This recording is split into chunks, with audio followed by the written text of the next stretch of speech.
editorial nos unimos y nos asociamos con el colectivo de autoras chilenas, con la editorial Cocorococ y las ediciones de los libros de La Mujer Rota, y estamos con esa alianza proponiendo varias discusiones, reflexiones y presentaciones de libro durante estos 10 días de la Feria Internacional del Libro. Ahora estamos con Begoña Ugalde y Victoria Ramírez Llera, ambas amigas, escritoras, poetas, editoras, que han sido invitadas con muchas ganas para estar en este Festival del Libro. Begoña Ugalde es parte del catálogo de ediciones Mujeres Puño y Letras. Victoria Ramírez es parte de nuestro colectivo, es integrante de nuestro colectivo de autoras chilenas.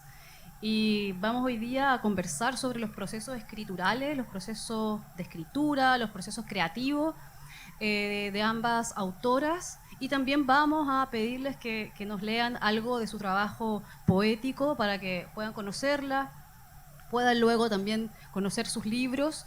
Son autoras que no son de Concepción, entonces me interesa, como editora, me interesa muchísimo divulgar y difundir las escrituras, las literaturas, las propuestas escriturales de todas las escritoras del territorio en su diversidad. Los procesos escriturales es parte de un proyecto de ediciones Mujeres Puño y Letra que nace en el año 2016. Nosotras propusimos invitar desde Concepción, desde la región del Biobío, a distintas poetas, dramaturgas, narradoras, a conversatorios para visibilizar y difundir y hacer circular los trabajos de escritura, el proceso de escritura, el proceso pensante, la actuancia de cada escritora, desde dónde se sitúan para proponer su literatura. Hicimos esto, lo empezamos a hacer desde el año 2015, a propósito de esta urgencia de conocer el trabajo pensante y lúcido de las escritoras, y viendo también cómo en Chile se venía esta urgencia de mostrar la escritura de las mujeres, pero yo veía que con mis compañeras investigadoras veíamos que faltaba también el archivo del cómo, no solamente hacer lecturas poéticas, sino cómo y desde dónde se sitúa cada escritora para escribir.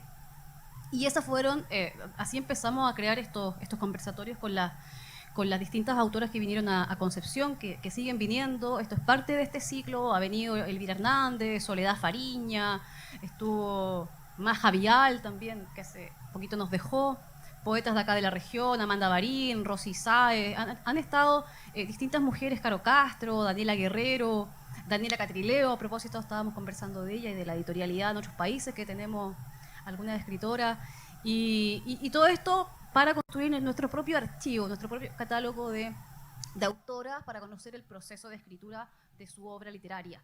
Y desde ese punto, desde ese lugar también, transformar o cambiar el canon que se ha construido sobre la escritura de las mujeres o sobre el personaje escritora también. Es decir, alejarnos lo más posible de estas tergiversaciones de la escritura de las mujeres para entenderla, o de estas tergiversaciones del personaje y estereotipo también. Y entonces voy a presentarles brevemente a cada una de nuestras invitadas hoy día. Begoña Ugalde estudió literatura hispánica en la Universidad de Chile y es máster en creación literaria de la Universidad Pompeu Fabra de Barcelona. Algunos poemarios publicados, que después los vamos a mostrar acá, ustedes los pueden venir a ver. El cielo de los animales, La Virgen de las Antenas, Lunares, poemas sobre mi normalidad, La fiesta vacía. Además es autora de varias obras de teatro, entre las cuales se destaca Fuegos artificiales, Temporada baja, Yo nunca, nunca, Lengua materna, Cadena de frío y Toma. Su última publicación es el conjunto de cuentos Es lo que hay, de editorial Alfaguara. Un paréntesis, Lengua materna, esta obra fue publicada el año pasado con nuestra editorial en el libro Dramáticas del Sur, Escritoras del Teatro en Chile, que será presentado hoy día a las 3 de la tarde en el escenario Marta Brunet. Así que también quedan cordialmente invitadas, invitados a que conozcan este libro de dramaturgas chilenas. 8 dramaturgas chilenas están en ese texto. Entonces, para iniciar la conversación, me gustaría, Begoña, que nos cuentes, que nos comentes algo sobre tu actuancia escritural, tu propuesta de escritura en tus libros, si lo quieres hacer diferenciado por cada texto o en general, desde dónde sitúas tu trabajo como escritora, tu actuancia escritural. Ya, hola. Primero que nada, muchas gracias por la invitación.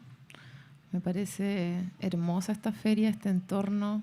Estoy muy fascinada con el espacio. Y bueno, esta es una pregunta que me han hecho otras veces y es una pregunta difícil de responder. Creo que si les hablara de cada libro sería un poco latero. Entonces, creo que el tema del espacio es algo que tal vez podría como unificar o darle una narrativa interna a mis trabajos. O sea, como que para mí es muy interesante en general ver cómo los territorios influyen en las escrituras, ver cómo el hecho de vivir en un lugar con ciertas particularidades, con ciertas condiciones materiales, políticas, etcétera, va condicionando nuestra psiquis, nuestra forma de entender la realidad. Y ahora ya como que he publicado algunos libros, entiendo que esto es como un tema que me obsesiona y que me parece interesante para trabajarlo en los textos. O sea, como que hay una fijación cultural occidental por el tiempo, creo, por la neurosis del tiempo, ¿no? Que el tiempo va hacia adelante, que es como una flecha, un falo que se abre camino. Pero en realidad creo que a mí en la escritura o en mis textos me interesa más desarrollar tanto temática como formalmente el tema del espacio. No sé si respondí tu pregunta o si soy muy abstracta. Bueno, y obviamente en estos territorios o en estos espacios me interesa cómo se sitúan los cuerpos, ¿no? Como las historias que se traman desde los cuerpos en estos espacios. Y creo que a veces son diferencias sutiles, pero son esas las diferencias que a mí me interesan. O sea, como, ¿no? Es diferente escribir aquí o escribir en la capital o escribir en otro país, ¿no? Todas esas cosas me parece que van marcando la escritura y que al menos a mí ya como que tengo conciencia sobre esto. ¿Cuáles son los espacios, los territorios que más te gusta, te conmueve habitar con tu escritura? Bueno, actualmente el mar, vivo cerca del mar y como que tengo ya una especie de relación media devota, o sea, como que ya llegué a un nivel, como que ya comprendo que este ser, porque ya lo concibo como un ser, es como una especie de maestro, maestra, no sé, que todos los días me entrega una belleza que me conmueve profundamente y que también como que me descomprime mentalmente. Sí, hay una cita de Agnes Varda que uso siempre en mis talleres que dice que si a las personas las abrieras encontrarías un paisaje. Y siempre le pregunto eso a las personas en mis talleres, como ¿qué paisaje encontrarías? Y yo creo que hoy día yo encontraría ojalá una playa o un mar.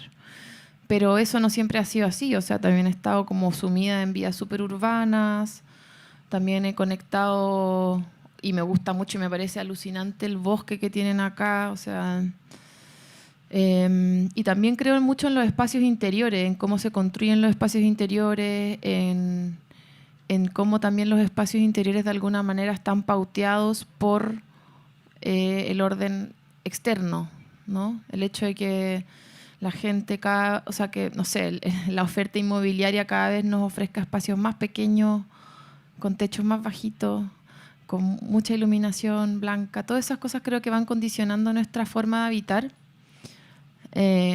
No lo digo de manera... No creo que eso tenga una connotación mala en sí, pero sí es interesante, creo, eso, cómo uno habita sus espacios, cómo dispone sus muebles, cómo satura o no satura los espacios.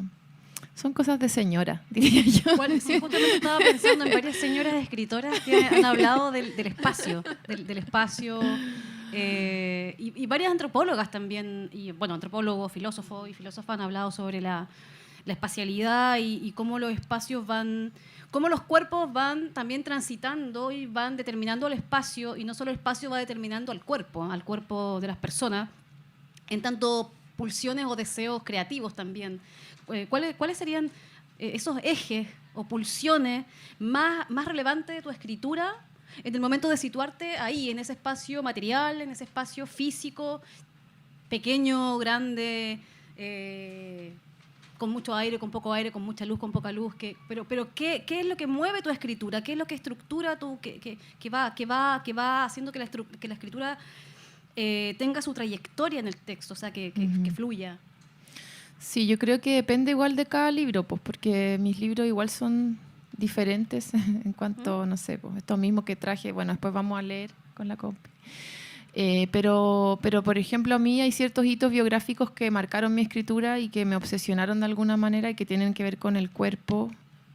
Por ejemplo, la maternidad. Yo fui madre muy joven, siempre lo digo porque fue algo que en algún momento, o sea, bueno, marcó mi biografía evidentemente, pero también se puso a competir directamente la experiencia de la maternidad con la escritura. O sea, todas sabemos que al ser madres, en cualquier ámbito sea cual sea nuestra profesión, ya no vamos a poder dedicarnos íntegramente a ella, cosa que no tiene por qué ser mala, pero en el caso de la escritura, como es algo que no tiene horarios, yo escribía antes mucho de noche, la luz, por ejemplo. La luz creo que es muy importante. La luz en todas sus manifestaciones. Acá hay una luz muy bonita, debo decir. Y claro, pues la experiencia de haber sido madre muy joven como que hizo que tomara mucha conciencia respecto a esto, los ritmos vitales y cómo finalmente esta experiencia, que en Chile es un mandato, porque es un mandato, lo es, porque no hay aborto legal, porque etcétera, condiciona totalmente nuestra relación con el tiempo y el espacio. Pero al mismo tiempo nos abre ahí una sensibilidad nueva, una conexión muy poderosa con el cuerpo de otro, con los cuidados, con la ternura, con la proximidad de las pieles, con los fluidos y todas estas cosas que a veces se comentan como que son clichés de la escritura femenina, pero yo no le tengo ni un miedo a los clichés. Creo que los clichés contienen verdad y que hay que darles la vuelta de alguna manera. Entonces, esa experiencia, que para mí también es una experiencia muy corporal, creo que marcó definitivamente mi escritura, y no solamente como lo que yo escribo, sino lo que me interesa leer, no precisamente la maternidad, sino los cuidados, o sea, ver cómo las personas se hacen cargo de otras personas, de sus animales, de sus plantas, de los espacios, como la micropolítica, ¿no? Lo hablamos ayer con la compañera Luzma, que al final, en el escenario en el que estamos, donde pareciera que ya no se puede incidir en lo macro, porque realmente nuestra incidencia es muy pequeña o nula, diría yo, me atrevo a decir, sí está este otro espacio, ¿no? El microespacio, lo pequeño que en realidad es muy grande. Una frase como de comercial. Sí. No, pero así como que hacerse cargo de eso, ¿no? Como, ¿y qué sucede ahí? O sea, yo al final... De lo no importante, supuestamente, de lo no importante. Sí, yo cada vez que hablo, y esto aquí, perdonen que me ponga medio odiosa, pero como sé, como que ahora que está el feminismo de alguna manera de moda, que es algo que puede ser bueno o malo, según cómo se mire, cuando la gente como que empieza a enalborar muchos discursos, yo siempre les pregunto, como ya, ¿y con quién vives? Y lavas los platos y cuidas ese, como que al final eso yo creo que define a las personas, ¿no? Las acciones más concretas. Y me gusta mucho la escritura que aborda ese tipo de, que describe, por ejemplo, la Annie Ernaux, que ahora estaba mirando un libro que tienen ahí en el stand de Ouch, hermoso. Su escritura es totalmente así, como de detalles así, ¿no? Como... Y es muy cruda también, pero ese tipo de temáticas las que ella aborda, y por eso me encanta que le hayan dado un Nobel, porque realmente los grandes relatos, o sea, ya al menos entiendo que haya gente que resuene y le guste eso, pero a mí en lo personal ya me gusta el detalle así más ínfimo y cotidiano. Sí, volver un poco más al más acá, a estar más acá, más en lo subjetivo y en lo cotidiano y en lo doméstico. Ahora, claro, tú dices esto que está de moda, el feminismo yo no sé. y no sé, preferiría que no, la verdad, porque con todo lo que está ocurriendo en los medios, con las cantantes no sé, y toda esta gente que aparece, que yo me entero sin querer, me parece ya que nos van a hacer muchas más falta, más conversaciones profundas sobre lo que se está entendiendo por feminismo y empoderamiento y de las mujeres. Y eso, que no le hace nada bien a la política, a lo político del feminismo y de los feminismos, porque hay varios feminismos, menos los que se supone que los que están sonando no es feminismo, embrismo, no sé, otras cosas, pero neoliberales, por supuesto, que no tienen nada que ver con los feminismos. Pero sí. Bueno, me quedo mucho con con una de estas frases que comentaste de darle vuelta al cliché, a los clichés. Porque justamente tiene que ver con esta idea de los procesos, de las conversaciones sobre los procesos escriturales de las mujeres, sobre la idea de destergiversar, ¿no?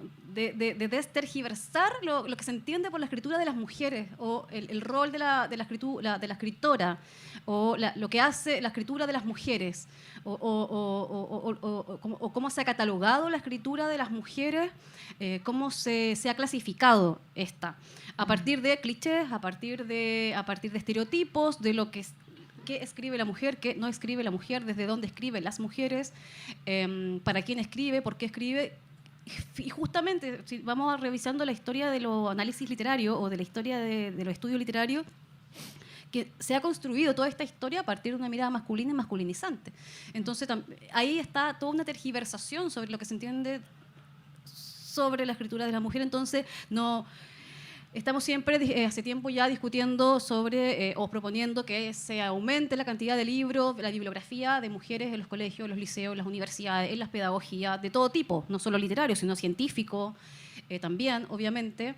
Pero si aumentamos la bibliografía escrita por mujeres, ¿cierto? Para aumentar la lectura de escritura hecha por mujeres, tenemos que también aumentar y profundizar y conocer y proponer otro tipo de análisis para entender la escritura de las mujeres o para leer la escritura de las mujeres. Porque si lo seguimos leyendo desde el canon masculino o desde estos análisis masculinos, seguimos masculinizando y estereotipando y tergiversando la escritura de las mujeres y sus propuestas. Sí. En la narrativa, en la poesía, en la dramaturgia, incluso en los ensayos. Voy a pasar a darle la voz a Victoria Ramírez Llera, para que podamos comentar estas mismas preguntas, Victoria, si te parece, estas mismas entradas de conversación. Victoria, pues te voy a presentar, obviamente, es de Santiago, nació en Santiago en el año 1982. Victoria es poeta, es periodista, editora, con estudios en literatura y gestión editorial. Es coautora de Juntas y Revueltas, autora de Desarraigo, autora de María Monbel, Los lirios muertos de la faz, un libro hermosísimo que por aquí anda, para que lo vean después. La jaula se ha vuelto pájaro, y Alejandra, del 2022. Actualmente dicta talleres literarios y es parte del colectivo de autoras chilenas Out. Muchas gracias, Ángela, por la presentación. Muchas gracias a todos por estar acá esta mañana, media tarde ya escuchándonos. Es muy lindo haber podido estar acá. La feria está preciosa, me encanta ver que hay mucha gente muy interesada en los libros, preguntando, conversando. Hasta acá todo ha sido fascinante, así que gracias por eso. Si me recuerdan las preguntas. La pregunta o más bien la frase de reflexiones, ¿desde dónde te sitúas para escribir? ¿Cuál es tu actuancia con la escritura? ¿Qué propones con tu trabajo literario? ¿Desde dónde te has situado o desde qué lugares estás escribiendo? ¿Desde tus primeros libros hasta ahora? ¿Cómo fluye tu escritura, tu publicación, tu experiencia de publicación igual? Porque además también aquí incluye otra idea. Ambas son editoras y allí también hay un lugar de trabajo que se intersecciona con la creación también literaria. Sí, mira... A mí me ha gustado siempre leer y escribir. Desde muy niña fui muy lectora y empiezo a escribir ya más hacia la adolescencia. pero siempre de una manera muy aficionada, ¿no? Como nunca me atreví, por ejemplo, a estudiar literatura, porque, bueno, era muy niña, tenía 17 años, no tenía como la orientación necesaria y pensaba que si estudiaba literatura, mi único destino posible era hacer clases y no quería hacer clases. Entonces estudié periodismo porque pensé que ahí iba a poder tener acceso igual a mucha lectura y a escribir y todo eso. Pero en paralelo como que yo nunca me pude despegar de este mundo de los libros. Y siempre estaba haciendo talleres, aprendiendo como cosas por mi cuenta. Y la primera vez que yo publico un libro, que es en 2014, es un libro en coautoría con una amiga, que ella había estado en el mismo taller que yo y llevábamos unos 3 o 4 años escribiendo juntas, nos conocíamos muy bien la escritura de la otra, porque siempre nos íbamos compartiendo, comentando, destrozando los poemas y eso. Y yo gano un premio, pero fue una cuestión muy casual. Gano un premio para publicar en una editorial extranjera. Poesía, narrativa. Poesía. Poesía. Y yo decía, no tengo como suficientes poemas para publicar sola. Y le hago la invitación a mi amiga a que hagamos esta publicación y ella me dice que sí. Fue muy interesante ese proceso de volver a leer, ¿no? Esto que había ahí un trabajo muy inexperto, mucho de taller, recordando los ejercicios que habíamos hecho, repasándonos. Estuvimos harto tiempo eligiendo esos poemas y es súper enriquecedor ese proceso. Para mí es súper importante en el proceso creativo, el que te lean otros, el poder compartir tu escritura con el otro, porque siempre va a llegar una mirada fresca, una opinión que es capaz de aportar. El otro siempre va a descubrir algo que uno está de pronto tan metido en su texto, en su mundo, en su palabra, en su pensamiento, que no es capaz de ver todo como bajo el agua. Y llegaste de afuera y como que te despeja el horizonte, y eso se agradece mucho. Para mí es clave compartir. Bueno, sale este libro juntas, ¿no es cierto?, que se llama Juntas y Revueltas, en coautoría. Después lo publicó acá una editorial cartonera. Y ahí ya como que empezamos a tomarnos este asunto en serio. Mi amiga crea una editorial que se llama Ediciones Liz y yo empiezo a trabajar, a colaborar con ella como editora. Siempre también desde muy niña me di cuenta que me gustaba esta cosa de la edición, me gustaba comparar los libros, los dos títulos que fueran de distintas ediciones y me fijaba en los recortes que tenía uno y otro no. Era un mundo que me llamaba mucho la atención. Y creo que uno también puede aportar a la literatura un montón desde ahí, no solamente desde la escritura y desde la creación. O sea, creo que la edición es también incluso como puede llegar a ser un cuarto género literario si uno se lo toma en serio, porque va construyendo desde una mirada, desde los intereses que tiene cada casa editorial, que tienen que ver, por supuesto, con lo actual, con lo político, con la belleza, con la estética. Uno va construyendo un catálogo que tiene una cierta armonía.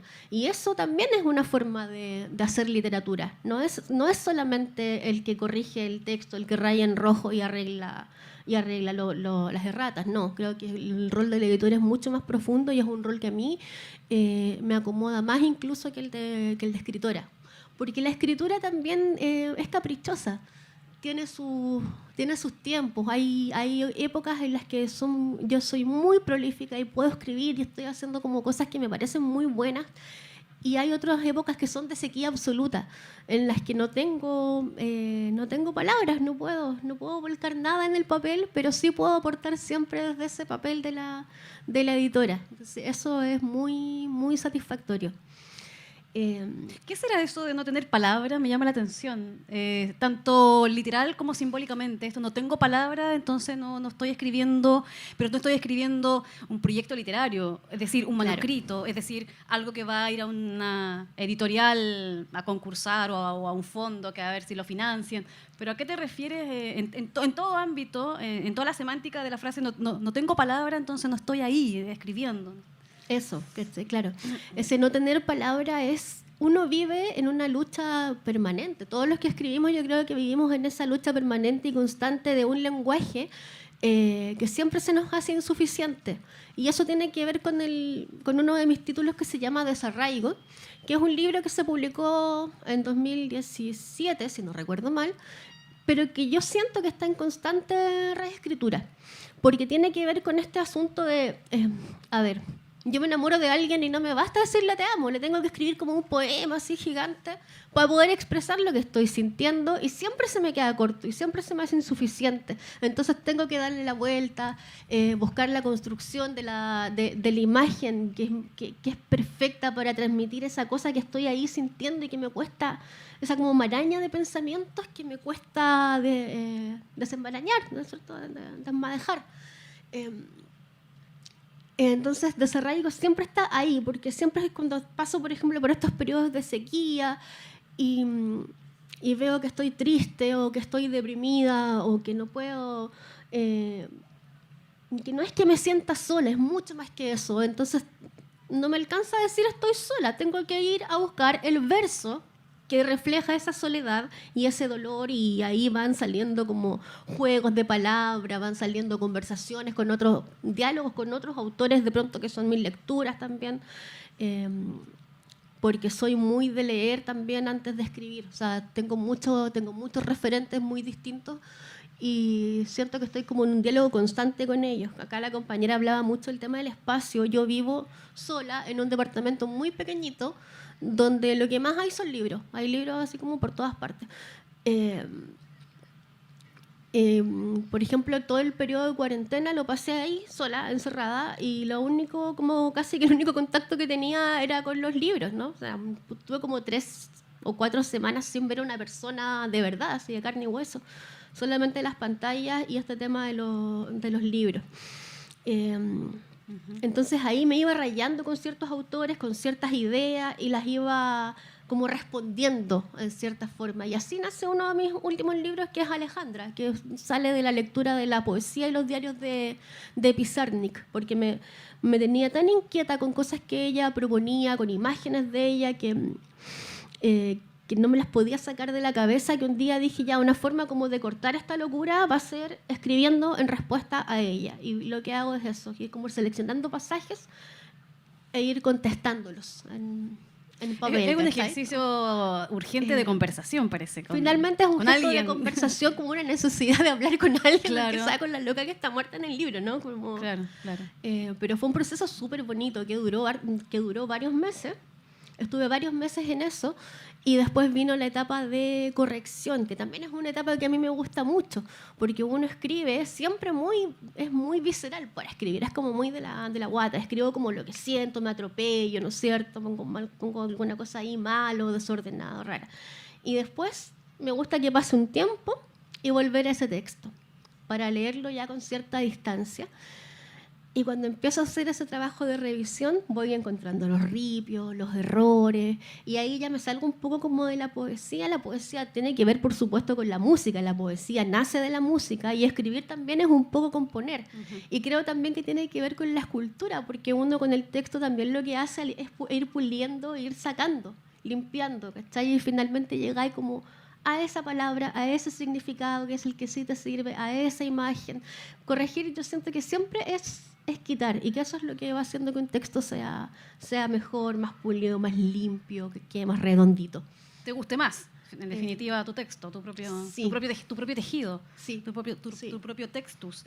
Me llama la atención, me gusta esto de tu eje, ¿no? Que podría ser una pulsión, pero también podría ser un eje desde donde sitúas tu escritura, que es el desarraigo. Sí. Me llama la atención por el sentido que tú le das, porque no es el desarraigo primera acepción, sino que el desarraigo en otro sentido, lo pensé un poquito como casi como que el desarraigo, como si fuera una palabra semejante a o cómo funciona más bien la alegoría. Viste que la alegoría funciona en la escritura, ¿no? Obviamente, como desocultando para poder expresar, para poder decir.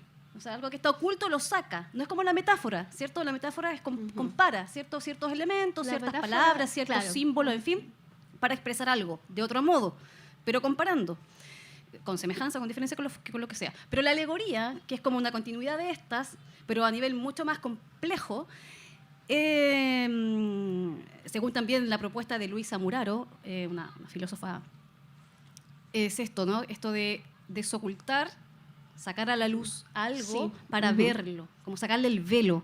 Y siento que un poco en ese proceso del desarraigo que tú estás comentando me va por allí la imagen. Sí, tiene que ver con eso, claro, porque esto todavía a mí me cuesta mucho expresarlo, por eso creo que es un trabajo que va a ser casi que de toda la vida y que este libro se está escribiendo todo el rato.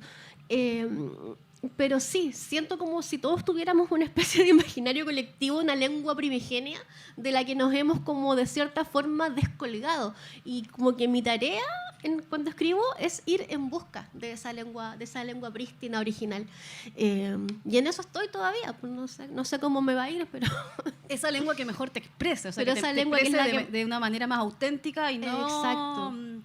no con esos engañitos. No con la que nos tenemos que conformar. Exacto, del diccionario o Exacto. institucionalizada, del canon, con toda esa Sí. simbólica, como decía al principio, masculina o masculinizante, que en definitiva no es que esté mal, sino que es insuficiente. Es insuficiente, totalmente. Desde mi perspectiva, creo que insuficiente. No sé si compartes un poco con tu trabajo, con tu escritura, Begoña, esa idea un poco de que a veces quedamos cortas, digamos, como dices, quedé corta de las palabras. Entonces quizás no es ese periodo de soledad o ese periodo de no tener palabras, como decía, o me quedé en vacío, me quedé sin nada que decir, o con todo que decir, pero no tengo palabras. Finalmente no es que no tengamos palabras, sino es que las palabras están tan marcadas con ciertos sentidos, ciertos significados, tan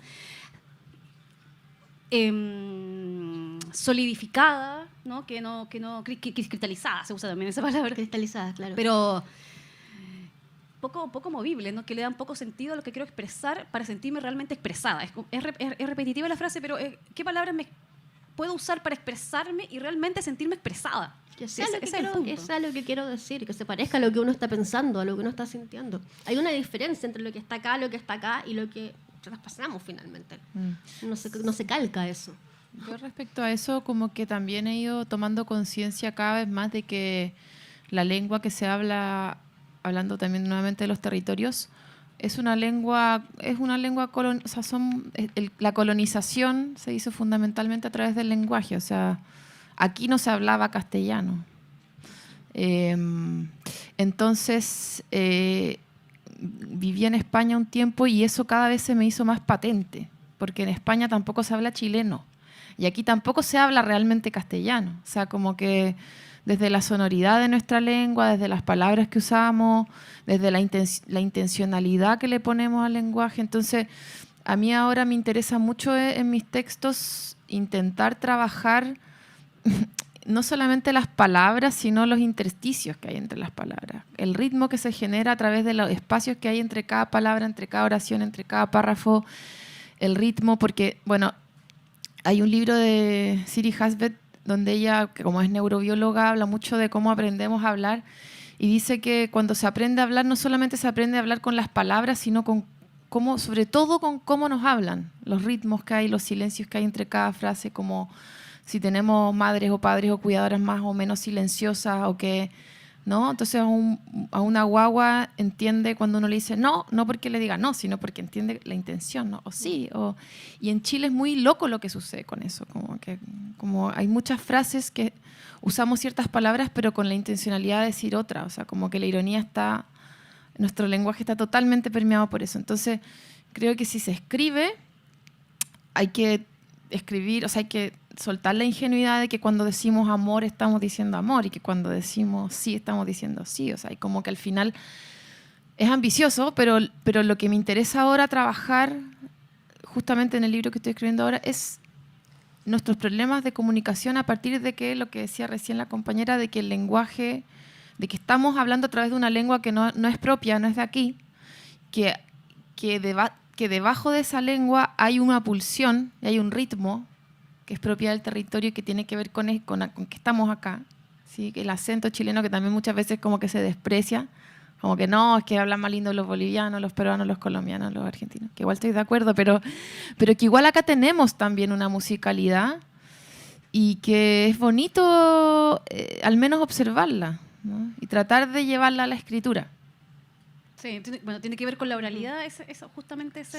que es la oralidad, Sí. que también es recuperar también todas estas podríamos llamar psicodinámicas, Sí. de la oralidad, que tienen que ver con la lengua materna, con la subjetividad, con la primera persona, Claro. con la primera, a quien primero escuchamos. La lengua Sí. materna en el sentido de la lengua materna, nuestra lengua de origen, pero también la lengua materna, nuestra lengua que escuchamos desde que empezamos a oír, que es la de Total. nuestra madre, Sí. que porta la lengua también de nuestras emociones.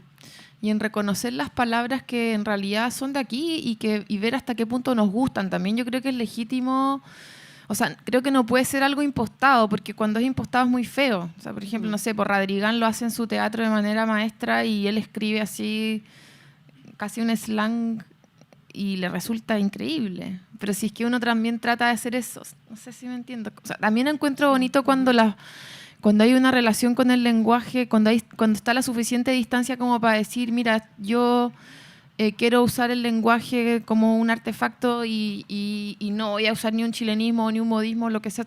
Digo, es súper libre esto, pero creo que tiene que haber, al menos en el ejercicio escritural, siempre una constante como revisión de cómo nos relacionamos con el lenguaje, sobre todo si volvemos a lo que decíamos antes, entendiendo que así como es una lengua colonizada, también es una lengua patriarcal, y que por algo Dios es hombre y es el poder, ¿no?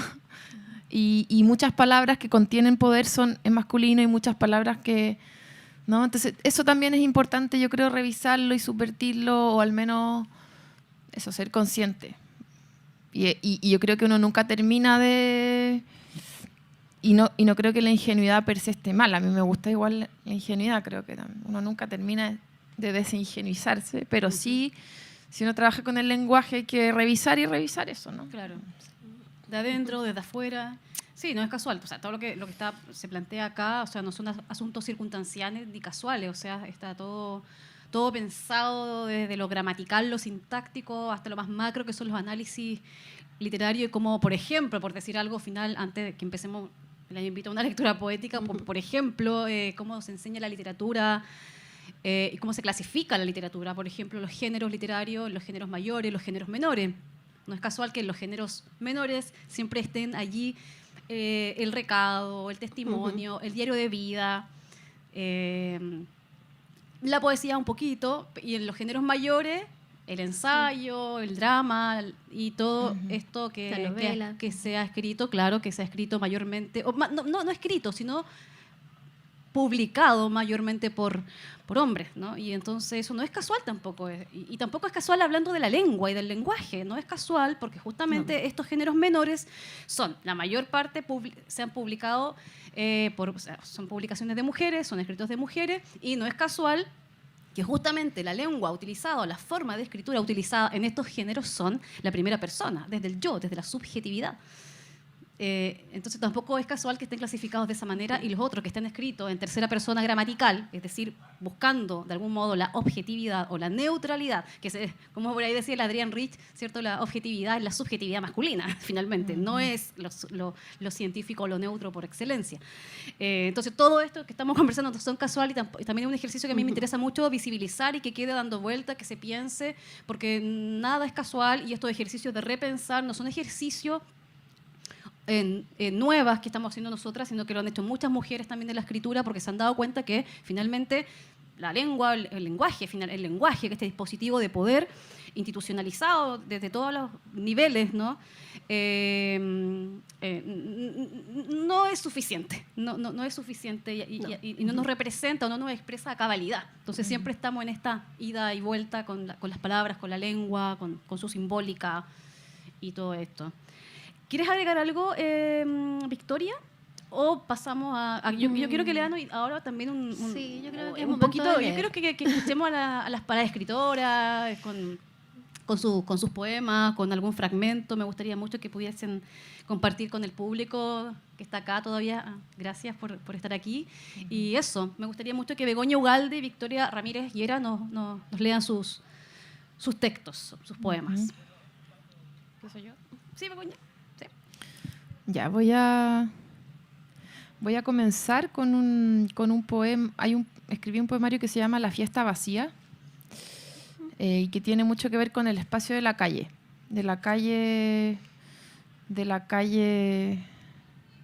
abierta, de la calle festiva y de la decadencia también que a veces ocurre ahí. Pero precisamente igual elegí unos poemas que bueno, de allá, ¿para qué sobreexplicar? En fin. Qué lata.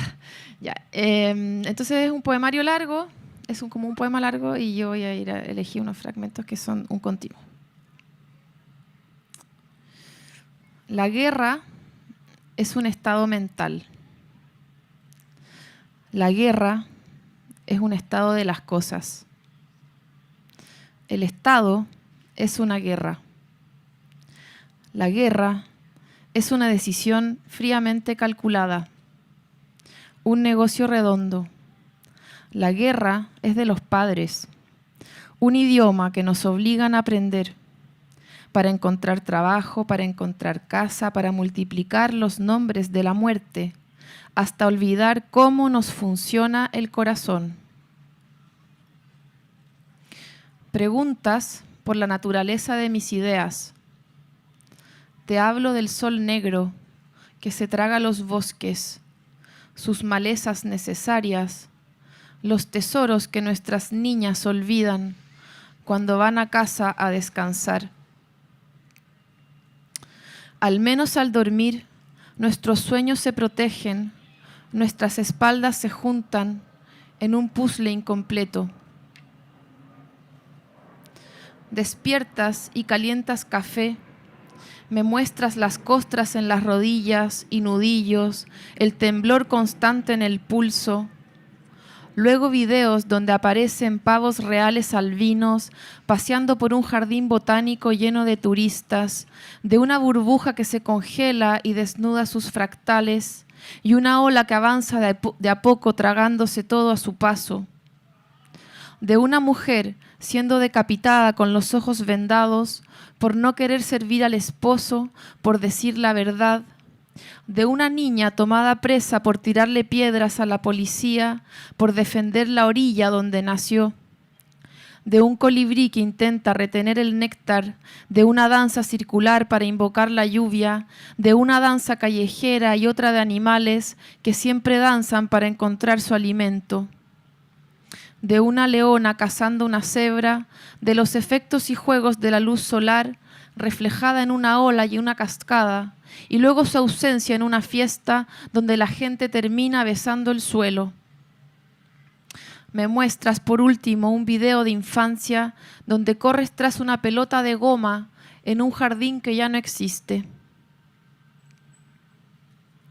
¿No recuerdas cómo volviste? ¿En qué estado de la materia se encontraban tus pensamientos?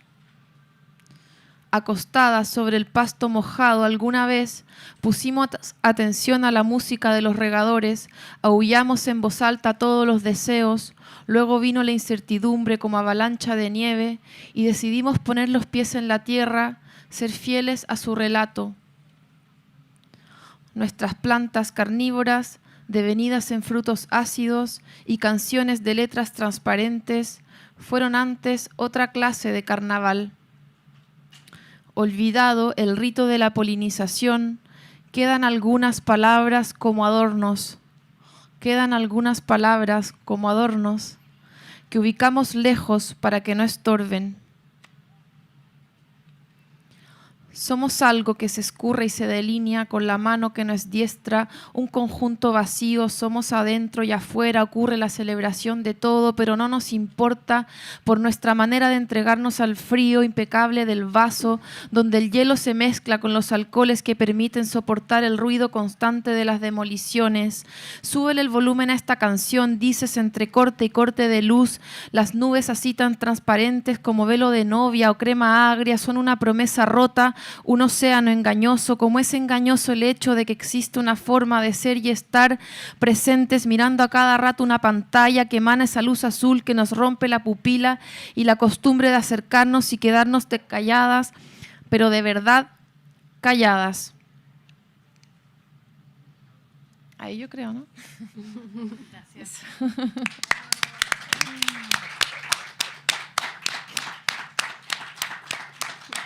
Gracias, Begoña, y invito a Victoria, que puedas leer también. Ya, yo voy a leer algo de Cerraigo. no elegí, así que voy al azar.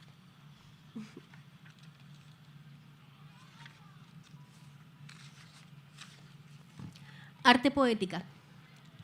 No escribí, porque no hallé esa palabra impúdica que me llena la lengua de gangrena, por no poder dar relieve a esa palabra hundida en las yemas de los dedos. No escribí, porque no me salió como un grito de las entrañas perdidas de Bukowski, ni la pude inventar como Cortázar, ni la pude cantar como Gabriela, ni la pude entender como Borges, ni me pudo doler como Aline. No escribí, porque a mí la palabra me rehuye letra a letra, hasta estrellarme contra la vida, hasta desintegrarme en el dolor de no saber decir qué se ama cuando se ama, o qué se muere cuando se muere, hasta situarme en las escaleras decadentes de los puertos y los mercados en que Gonzalo Rojas perdió su juventud y las caderas de una meretriz, hasta que la vida se encienda y me queme y me obligue a crearme de nuevo.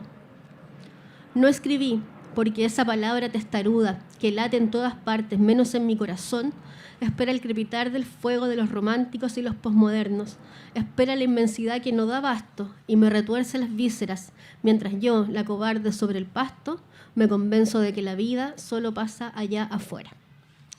Y me gustaría leerles uno de Alejandra también. ¿Puedo? Obvio. Gracias.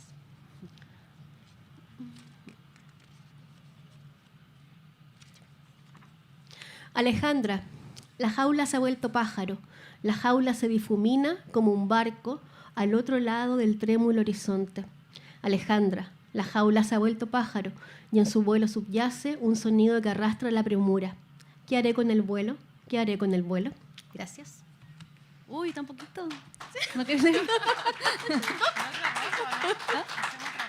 ¿Sí? ¿Sí? Bueno, mira, yo la invitaría a leer aunque sea uno más. Bueno, ya, porque tenemos 5 minutos aún, pero antes de eso, si alguien quiere comentar algo o preguntarle algo a las autoras, ¿alguien les interesa hacer algún...? ¿No? Pues tal vez al final. ¿Sí? ¿Cómo? O al final también, pero ahora puede ser, ¿no? Bueno, entonces, invito a... Sí, que continúa, Victoria, para no perder tu ímpetu. Quizás 2 textos y ya después cierra Begoña. Perfecto. Voy con 2 manos.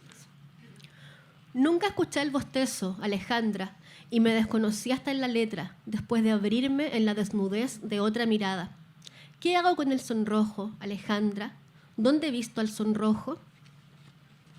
Alejandra, en el borde afilado del otoño, un pájaro aterriza, quiebra los cielos con su canto pesado, espesura de mayo, trino denso de abril. En el borde afilado del otoño, rompen plumas y lágrimas, rescatando el amor. El amor, un corazón de pájaro. El amor, la eternidad de un trino. El amor, la sangre y el puñal. La misma herida.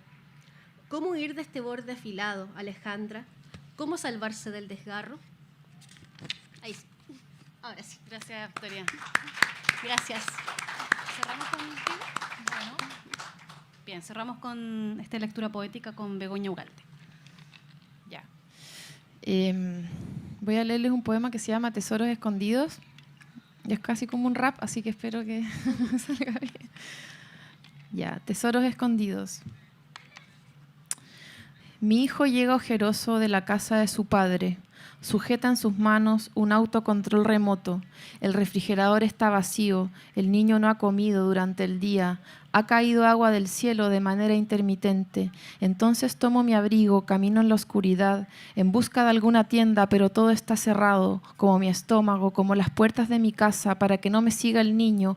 Apuro el paso, miro la luz que sobra de las habitaciones estrechas, escucho personas que se llaman a través de las paredes, se avisan que la comida está lista, los imagino en torno a una mesa o haciendo el amor en silencio para no despertar a sus hijos, que a esta hora intentan dormir con los estómagos llenos y los dientes lavados, un poco aturdidos por la parafina de las estufas y el murmullo de los jardines, hidratándose silenciosamente.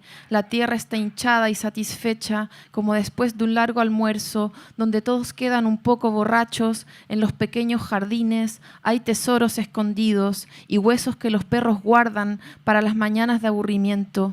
Me alejo cada vez más de nuestra casa, es que no puedo llegar con las manos vacías, el niño espera acostado en el suelo, el autocontrol remoto gira en torno a su pequeño cuerpo, el hambre es una forma de tristeza, me digo, es tarde, y corro hacia un farol chino, encendido como la más bella promesa, al fondo de un pasaje donde los adolescentes toman vino en caja e improvisan versos que yo quisiera memorizar mientras espero, los arrollados primavera, la salsa tamarindo, el arroz blanco y tibio que va a llenar su estómago pequeño.